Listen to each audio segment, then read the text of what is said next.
What's up, y'all? What's up, guys? My name is Aaron Sawyer. Matt Michaels. And this is the Refreshed Cast. Today we're talking about caffeine. Is it good? Is it bad? Is it in between? Is it a tool? Are you doing too much of it? What is the impacts that it has on your life and your body and your mental health? Let's talk about it. And why are we all so strung out on it? Dude, like I feel like I can't get work done without a little bit of caffeine or like some cacao or espresso, and I do feel like that's like a specifically, like, not that coffee isn't popular in other places, but the hustle culture of America and the Western society, I do believe is directly correlated to caffeine. Absolutely. Yeah, our whole construct is developed around making you rely on external substances to keep you going because it's inhuman the way that we're living. Like, we're not supposed to be moving this fast or being this busy. And so to keep up with that, we're requiring something outside of ourselves to keep us going and motivated. And that's a good caveat to this discussion. It's like, we're not perfect people. No. Like, I had a battle last weekend, and the whole week leading up to it, I was just strung out on caffeine and marijuana because those are my programmed coping mechanisms. Sure. And now it's like, okay, well, how do I make the best out of my life even though I'm relying on these external stimulants that I don't even need? Like, my best battles were whenever I was no caffeine, completely sober. Totally. I'm thankful I can still just fucking send it and get some results, but I really am curious to dive into the anatomy and physiology of what is so the first question, how is it impacting the nervous system when you consume caffeine? Like you said, mouth to anus is the fucking tubing system. The tubing system. So what happens when it goes through that tubing system? Well, I think about it as when you drink caffeine, you're basically consuming more stress on your body. So you're borrowing tomorrow's energy today, and we are all energetic beings, and we only have so much energy. So when we drink caffeine, we're borrowing from our energetic reserves tomorrow so that we can be stimulated today. And so we're increasing our energetic debt. And then the impact that it has on the nervous system is it actually fries the nerves when you use it consistently. So, you talked about your own personal experience with it. And for me, I fall into these traps too, where I have a lot going on. I have a lot to work as far as the infrastructure of the business, and then meeting with 6-7 clients in a day. And it's like, I'm not going to do all this without the caffeine. And really that's a lie, because I've done it lots of times without the caffeine, and I do just as well. But it's a belief system that we need something outside of ourselves. Same thing like using marijuana to regulate the nervous system, or drinking caffeine to be stimulated enough to do the job ahead. But you're just confusing the body. It's all over the map. So we're drinking caffeine to come up, and then we're smoking weed later to come down. And that's basically what I do with drugs too. It's like, okay, well, yeah, I'll do some coke and I'll roll, but then I need some Xanax after to come back down. And it's like we're just always pushing our nervous system to the limit, and we end up frying our nervous system altogether. That's what happened on Saturday, bro. Instead of preparing like a monk, which I don't know when Shaolin monk Aaron's gonna pop out. Yeah, get little glimpses Working on it, but dude, Saturday morning, right? I'd had a cup of coffee with a shot of espresso and smoked some weed, and I was like, did I seriously just fry my shit 12 hours before the battle? I spent all week frying my shit because of this superimposed pressure on myself.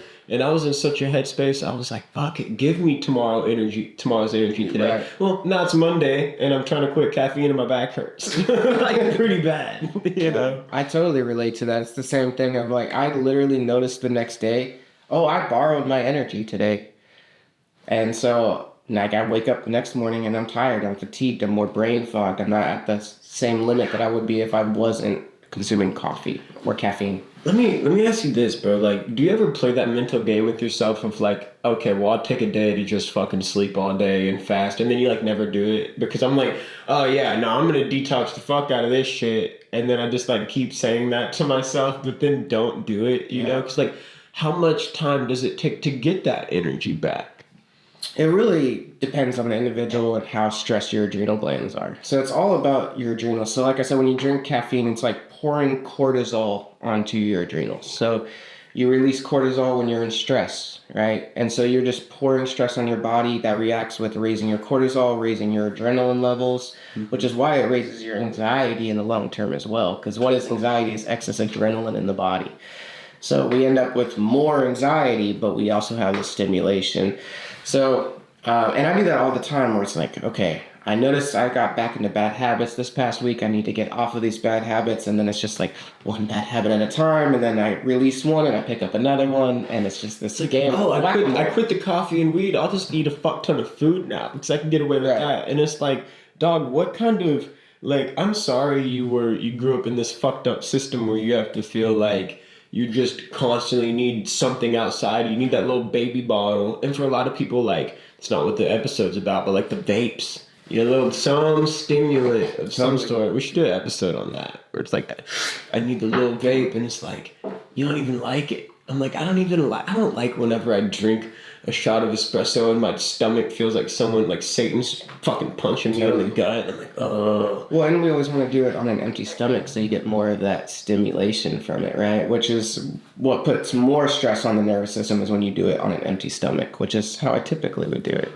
And like you said, the anxiety levels, like going into that battle, like of course it added to the pressure and the stress to the point where anything that Rebel said or did, I was just like, fuck off. Dude, I had zero space to hold for her all day. And then after the battle, I was a little sweetie pie, you know? But like going into the battle, I'm like, yo, anything that you say or ask me to do is completely irrelevant to this one objective. It was like I had pure caffeine brain, bro. Yeah. Well, and it's interesting because I notice when I'm drinking caffeine on a regular basis, on a daily basis, I'm much more irritable. And it's because of the impact on your dopamine levels. Like when you drink caffeine, it raises dopamine, but you gotta have that balance. So you're gonna have that crash too. So again, just like the nervous system, we're revving it up, we're bringing it down, and it's the same thing with our dopamine. We're revving it up, and then it's crashing down. Okay, so I'm wondering, like, because I feel like I've had stints of, like, I feel like there's, like, micro crashes and then, like, macro crashes. Like, because I feel like I've been strung out on the fiend, literally called, like, caffeine. That's good. We put the fiend in caffeine, dude. And so, like, you know, how long does it take? I know it's respected to the individual, but, like, how long does it take to really crash? Because I feel like there'll be times where I'm expecting a crash. You know, I'm like, oh man, I'm going to be fucking fried and in pain the next day. And then I wake up, I'm like, nope, still kind of numb to it, you know? And then there's just like a major event or a major crash that happens. Like, what does the anatomy look like in regards to that? Well, I can just share my own personal experience with it, where it's like a few days of it, I just noticed that I'm more tired and more brain fogged without it. Mm-hmm. And that's the beginning stages of it. And then eventually I end up in this like wired but tired stage where like I am out at nighttime when I'm supposed to be able to switch into a place of rest and digest. I'm tired, but I'm still up here. So I'm exhausted, but I can't sleep because of all the caffeine, what I've done to my nervous system. That was me on Saturday, bro. I was like, I need to take a nap. And I'm laying in bed. I'm like, fuck this motherfucker. He's going down. There's no sleep. Yeah. There was no chance to sleep. Mm-hmm. Wired but tired. Yes. And that is a sure tell sign that you're moving into that deep crash. And then what it looks like for me after that is like I lack motivation. I lack drive. I'm depressed. I'm anxious. And now I'm in a place of avoiding the things that I have to do. So the very thing that I was using to get more done results in a certain amount of time where I have no drive or motivation to do anything. And so it's this cycle that I've constantly been in with either marijuana or caffeine. You know, I've like dropped all these other vices, but these other ones I pick up, put down, pick up, put down. And I know that we all do that to some extent with something. Yeah, that's why I like this podcast, because us kind of opening up about where we're at and where, and also like it's cool to have the information and also be aware, like, well, adrenals are gonna feel this tomorrow. Yes. But yeah, I'm definitely in that phase this week of like, okay, I got two options. It's Monday. It's after the battle. I got another battle in 2 weeks. I can continue to try to keep the party going and ride this thing, or I can, face my fate, pay back that biological debt, but I have a ton of shit to do this week. Yeah. So do I see myself having a clean week this week? That's fucking debatable, bro. But like, is there anything that you can do to mitigate? Are there any like supplements you could do to mitigate your caffeine usage? Totally. Or, like make the crash not as hard? Yeah. Please help. So for one, I usually recommend that people wean off of the caffeine, because it can be 3 days of being really rough if you've been addicted to caffeine for a long time. Mm-hmm. But if you transition to something like green tea, where yes, it stimulates the adrenals, but it also nourishes the adrenals because of the L-theanine. So it gives you that extra boost, but it's also calming to the nervous system. So that's a great transition. So you're still getting that, but so you're not going to withdraw as hard, but you're not going to crash as hard either. The other thing is taking anything to increase your dopamine levels can be really beneficial. So taking something like velvet bean extract is... I'm trying to remember the actual name for it, the scientific name, but it's velvet bean extract. And that raises your dopamine levels in your brain, so that can be really helpful. SAMe increases your serotonin, so that can be really helpful. And then to nourish the adrenal glands, electrolytes and minerals, an adrenal glandular. Are you familiar with that? Mm-mm. So basically you take an adrenal gland from a grass-fed New Zealand raised cow, and you take that adrenal gland in a capsule that actually helps to regenerate your own adrenal glands. Whoa, Matt's putting y'all on game, bro. So, and then B vitamins. B vitamins is the other thing. It's really good. So B vitamins, electrolytes, fly a cow out from New Zealand. Get the adrenal. Yeah. I wonder if we could put the links. We could probably put the links there. Yeah, but also supply. Yeah.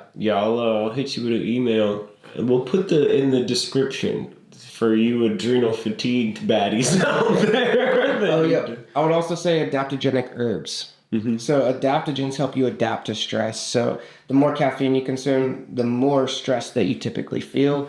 So taking adaptogens will help to calm the nervous system. So rhodiola, ashwagandha, ginseng, any of those adaptogens are also really helpful. It sounds like you could get addicted to, instead of getting addicted to caffeine, what if you got addicted to those supplements and it was like, yeah, I got my hit for the day, and then like it just doesn't give you the stimulation that we're looking for. We're looking for that stimulation effect. I swear to God, when I'm relaxed, bro, I'll create some stressful situation in my life, or like I'll create some mission, some battle, some song that I got, something where I'm like, no, I have to go do this, because in this Western society, I don't think that we know what it's like to feel relaxed and at peace. We're addicted to being in fight or flight.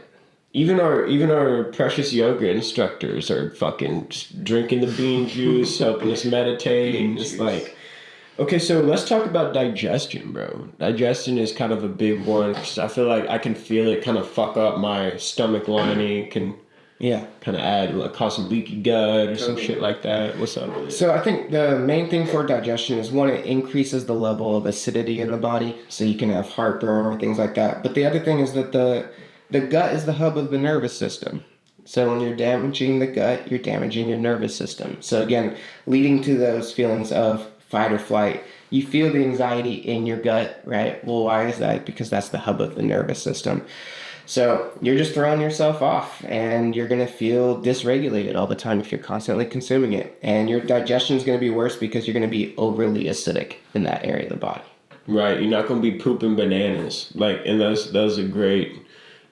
One of the consultations I had with Matt, he's like, are you pooping bananas? I think I lied to him. I said, yeah, bananas over here. Fucking mushed bananas, dude. You ever taken an espresso dump? You're like, oh no. Mm-hmm. But I will say, as my awareness has grown, I can realize whenever I'm like really about to hit the fucking final crash. Like the biggest final crash I had was in May. So we're like, I would say from February to May, I was just pure fight or flight, fucking sending it super hard, getting ready to quit my job, preparing for a big battle.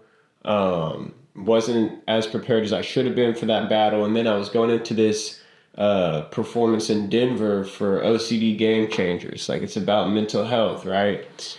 And I'm smoking the weed, drinking the coffee, like even like smoking weed behind my wife's back. Like, she thinks she doesn't smoke weed, but she doesn't know about the little edible in my pocket I'm fucking nibbling on, right? We go up to Colorado with this altitude, and I just catch like the sinus infection from hell after taking an edible and forgetting my words in the performance, and I'm fucking sneezing and blowing my nose all the way back on the 12-hour drive to Tulsa. And then I didn't smoke pot for like 30 days after that, and I was really, really conscious on the caffeine consumption. And then as the story goes, once you start feeling good about yourself, you're like, oh yeah, Start adding it back in. I can fucking smoke some weed now. I got it under control this time. Yeah. Like, this time I'll use it as a tool the way it's designed. And I was like, well, I'm starting my business. I need to fucking be clean as fuck. And then, like, I say for about 2 months now, I've been back on the train. It's like, okay, so am I going to crash leading up to my wedding? Like, what's the big, just sharing a personal extension of, like, you can tell you're about to crash whenever the dew gets gooey. Dew gets gooey, you're not pooping bananas. You're just lucky if you don't catch something that day. You're not. I would say it also kind of impacts your ability to think about long term. Like, and honestly, bro, when it comes to manifestation, like, I really, in this last month, had to let go of my money beliefs, my stress around money, and just, like, put my hands up, like, I don't fucking know, but I know that I work hard and Spirit's going to take care of it. But rather than, like, I have to go make some money, right? Like that caffeine-driven, hyperactive state. And I feel like a big part of manifesting is being in the receptive mode. Totally. I feel like caffeine can kind of fuck up that receptive mode. Totally, because you're in there trying to force it. You're forcing yourself to be stimulated, to force these things to happen rather than being in that place of receptivity. Mm-hmm. It's that illusion that we need to make things happen rather than just be at that vibration. And as far as manifestation is, if you're drinking this caffeine and it's putting you in a state of fight or flight where you're anxious all the time, well, then that's not a good space to create from. Yeah. Right? You're actually hindering your ability to create. You're lowering your vibration because you're requiring something outside of yourself to raise you to a certain level to get things done rather than just living in that frequency in general. And also, I feel like yoga, like if you are on the caffeine train alongside those supplements, like some form of stretching, so that sciatic nerve, like a huge revelation was when I met you a year ago, and I could barely touch my fucking toes because I was just caffeine and weed, performing all the time. You're like, when was the last time you did a kidney detox? I'm like, never. You're like, that might be what's causing your low back pain. 9 times out of 10 it is. Mm-hmm. And so, weaning off of that decreased the back pain, and like I feel like supplementation with movement, with exercise, could help sort of lessen some of that. Totally.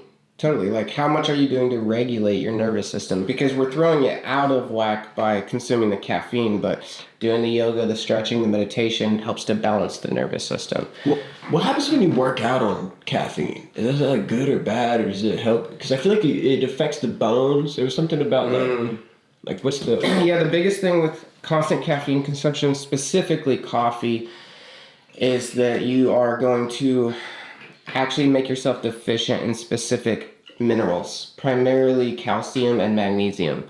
So if you're depleting yourself in calcium, so it impacts your body's ability to absorb calcium effectively. So that's going to weaken your bones. Same thing, it also depletes you in magnesium. Magnesium is what calms the nervous system. So there's multiple levels for the crashes that you get from the caffeine. Part of it is from the lack of minerals. Damn, so it fucks up your body's ability to process minerals in a To utilize calcium, yeah. and you can see that with like the heavy the heavy coffee drinkers. Like sometimes they're balding. You could tell they got the dark circles around their eyes. That's the adrenals. Yeah. And the like reddish skin if they're super bugged out.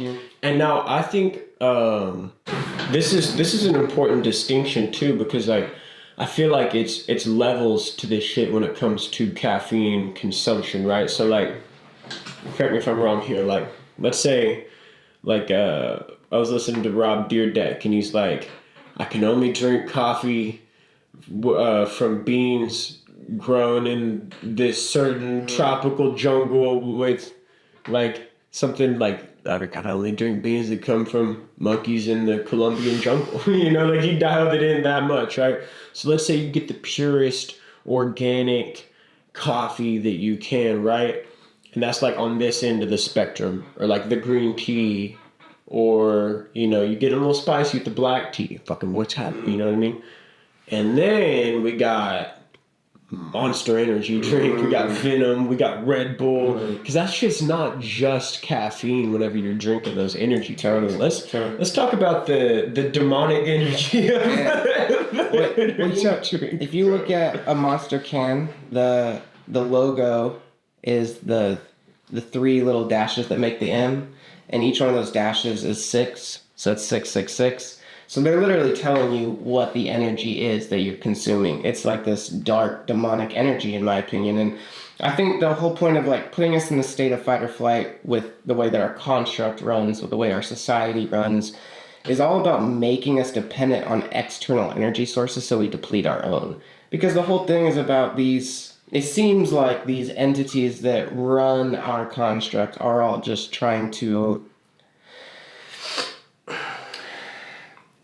drink our loosh, man. You know what I'm saying? Like, they are draining our natural energy sources and using it for whatever they're trying to create. And so we no longer have our own energy reserves. That's why there's a coffee shop on every single corner. There's energy drinks everywhere. Like, this is pretty new. Like, the energy drink crave came up during our generation, really. Yeah, that is crazy. And it's... So we're like the beginning phase of like a fucking generational crash. Right. I would say that coffee in general, and then like most coffee is sprayed so heavily with pesticides. It's one of the most heavily sprayed crops. What? So it's loaded with pesticides. And then usually those beans are stored for an excess amount of time where they start to grow mold. So mold is very common in coffee as well. Oh, bro. So if you're not getting a good, high-quality, clean coffee, then yeah, you're actually filling yourself with pesticides and mold as well. Fucking moldy pesticidal bean juice, bro. It's so common. That's so crazy. Okay, how does it affect your libido? Because I notice myself getting less horny whenever I drink coffee, bro. It does. I can actually lose the ability to get a boner if I have been consuming coffee for a very long amount of time. And again, it's because of the amount of cortisol that you're pumping out. So when you're pumping out that much cortisol, you're depleting your sex hormones, such as estrogen or testosterone. And caffeine has a huge negative impact on your hormonal balance because of the constant rising of cortisol. Damn. If you want to get horny again, you need to stop drinking so much caffeine, bro. Because, like, it's true, like, your dick gets hard when you're relaxed. Right. You're chilling. Right. Not whenever you're like, fight the bear. Your body doesn't want to procreate and reproduce when it's in a stressed state. That's not a safe state to be producing from. Just like we were talking about, like, manifestation. You can't create from a place of stress. Well, you can't create offspring from a place of stress. Well, you can create from a place of stress, but you're just going to create stress. Yeah. Which is, and people might have that counterpoint of like, well, what about the fucking CEO in Wall Street, that's just drinking the bean juice, popping espressos, and crushing it, making deals and shit. And I would invite them to look at other areas of his life. How is his health? How is his internal health? How is his, what did he have to sacrifice to get there? Mm-hmm. Does his wife like him? And very rarely is someone, They might be doing really good in one area, but they might be using that to compensate for these other areas of weakness. So, just in terms of like, you just can't just look at the case study of the billionaire that drinks coffee all day without looking at other aspects of his life. Well, I think it's also important it's different per individual. So if we just talk about human design, we're both projectors. So we don't have huge energy reserves. Mm-hmm. So the constant use of caffeine really negatively impacts us even more than, let's say, a generator or a manifesting generator, because we don't produce our own energy like that. So we're increasing our debt even more, and we're going to have a harder time coming back from that. Whereas if you have a generator who is this high energy individual all the time, they have those energetic reserves, so they're not going to crash as much from the caffeine. Yeah, and like as a projector in human design, I look at those times where I'm extremely stimulated, just grabbing onto anything that I can to stay above water. It's usually whenever I'm around people too. Mm-hmm. And so then that crash comes, then I get super isolated, and I've also noticed that's whenever it's almost like that's whenever I'm able to actually manifest the shit that I've wanted, is whenever I'm fucking down and out, and finally I have no choice but to rest. And then the things will start coming into my life because I have to start back from square one in this fucking dungeon of hell, this fucking Dante's Inferno, where I'm like, oh, please get me the fuck up out of here. What the fuck have I been doing to myself? Because you can kind of almost like tell yourself some stories in your head, like, no, it's all good. We're going to be fine. We're going to be good, bro. It's all good, And then it comes, and it comes when you least expect it. Like, you can't control when it comes. And I'm sitting there like, finally my nervous system is able to reset, but like, at what cost? I gotta, like you said, right whenever all the important shit comes up is usually whenever you're the most burnt out. Now you gotta do it tired. Yeah. Yeah. So what do we got on the, like, I think we touched everything that we wanted to touch on. Is there any final words you got to say about caffeine consumption? I think just like with everything is coming back, and none of these things are wrong. It's not bad, but it's keeping them in their place. And so that we're treating these substances with respect and utilizing them as tools rather than becoming dependent upon them in order to get anything accomplished in life. So if it's a daily consumption habit, then it's an addiction, it's a drug, it's unhealthy. However, if you use caffeine every now and then, you had a bad night's sleep, you're really stressed, you have a day to get through, you use it, and the next day you get back to normal, that's totally different. That's using it as a tool. So I think that we're just all so used to grabbing for something external, and so we just need to change our relationship with these substances and use them as tools. I would invite people to chill the fuck out. Mm-hmm. And I'm not necessarily the spokesperson for chill the fuck out right now. I'm a 26-year-old trying to get a lot done in the world. And so I'm very proficient in what not to do and how not to do it. So I would say that anything that you could do, any practical steps you could take to either wean yourself off going from coffee to green tea, or, I'm going to take 30 minutes, 15 minutes to just lay down and listen to binaural beats, or I'm going to go to this yoga class. Like, I'm going to, buy one of the supplements that's in the description of this video, and like, there's tools and resources that you can use to not drain your energy levels, like, because the whole intention is to live a more happy, productive, holistic life. And so awareness is the first thing, and then whatever practical action steps you can take to get this thing under control in the midst of this crazy fight or flight hustle based society, I would definitely recommend it, man. Well, it's been real. Yeah. The fresh cast out.